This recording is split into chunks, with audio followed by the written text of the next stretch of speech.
Man's innocence. Once there was big monastery, where lived 500 monks.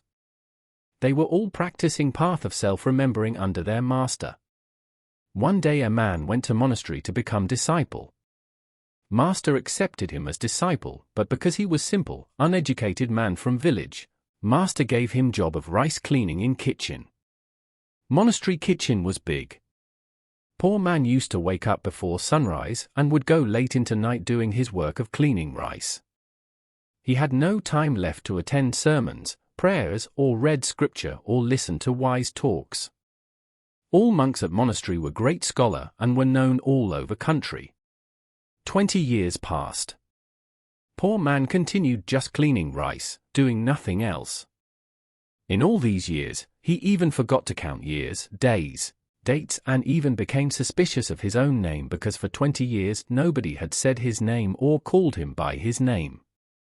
For whole 20 years, he was doing only one small thing, cleaning rice for monastery kitchen. One day master of monastery declared that his time to depart from the body has come. It was time for him to choose his successor. He said, anybody who thinks that he had succeeded in self-remembering should write on wall of my hut, inside, which shows he had seen the truth. Some scholars wrote, but no one had signed. None of them had courage to sign his name out of fear that what if master wouldn't like it. This went on for days. Daily master would erase message saying, find out idiot who spoiled my wall. One day master erased message and said, none of you has come to point of self-remembering. You all have been feeding your ego in name of self. I reminded you again and again, but having a big ego is joy. Now I will have to find person myself. In middle of night master went to man who had been cleaning rice for 20 years. For 20 years master had not seen him. Master woke him up.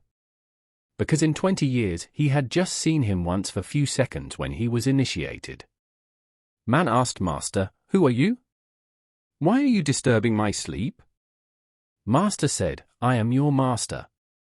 Have you forgotten? What's your name? Man replied, this is difficult. Work you have given me is such that it needs no name, no fame, no austerities. It is so simple that I have forgotten everything. I don't remember my name. A few name comes to my mind, but I cannot decide which one is mine, but I am grateful to you. He touched his master's feet for blessings. Seeing his master after so long, he thought maybe there was complaint with his work or something is wrong. He said, please don't change my job. I have forgotten everything, but I have also achieved everything. I know peace that I had never dreamed of. A silence that no words can express. I have known such moments of ecstasy that even if I had died here right now, I wouldn't have any complaint that life has not been fair to me. It has given me more than I was worthy of.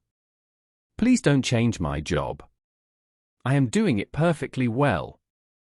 Has somebody complained about my work? Master smiled and said, no, nobody has complained.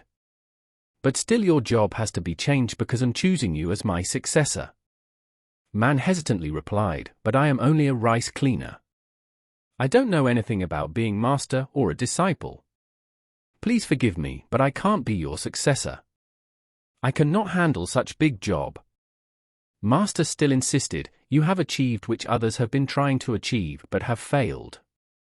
You have achieved it because you are not trying. You were simply doing your work. Slowly, there was no need for thinking, emotions, anger, fight, compassion, ambition. Your ego died, and with ego your name died. You are not born with a name. It is the ego that is given a name, that is the beginning of the ego. With the death of the ego, you even forgot your own master because it was the ego that brought you to me. You are absolutely right person to take my robe, hat, and sword, which I always carry with me and was given to me by my master. But remember one thing, take them and escape from this monastery as far as you can because if you stay here your life will be in danger. All these egoists will kill you. You are so simple and you have become so innocent that if they ask you for the robe, the sword, the cap, you will give them. So, simply take them and go as far as you can into mountain. Soon people will start arriving to you, just as bees start finding their way toward flowers when flower blossom. Because you have blossomed. You need not to bother about disciples.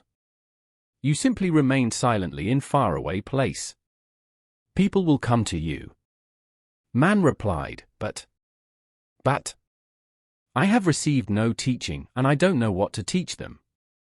Master said, just teach them to do small things, silently, peacefully, without any ambition, without any motivation to gain something in this world or in the other world, so that you can become innocent like a child.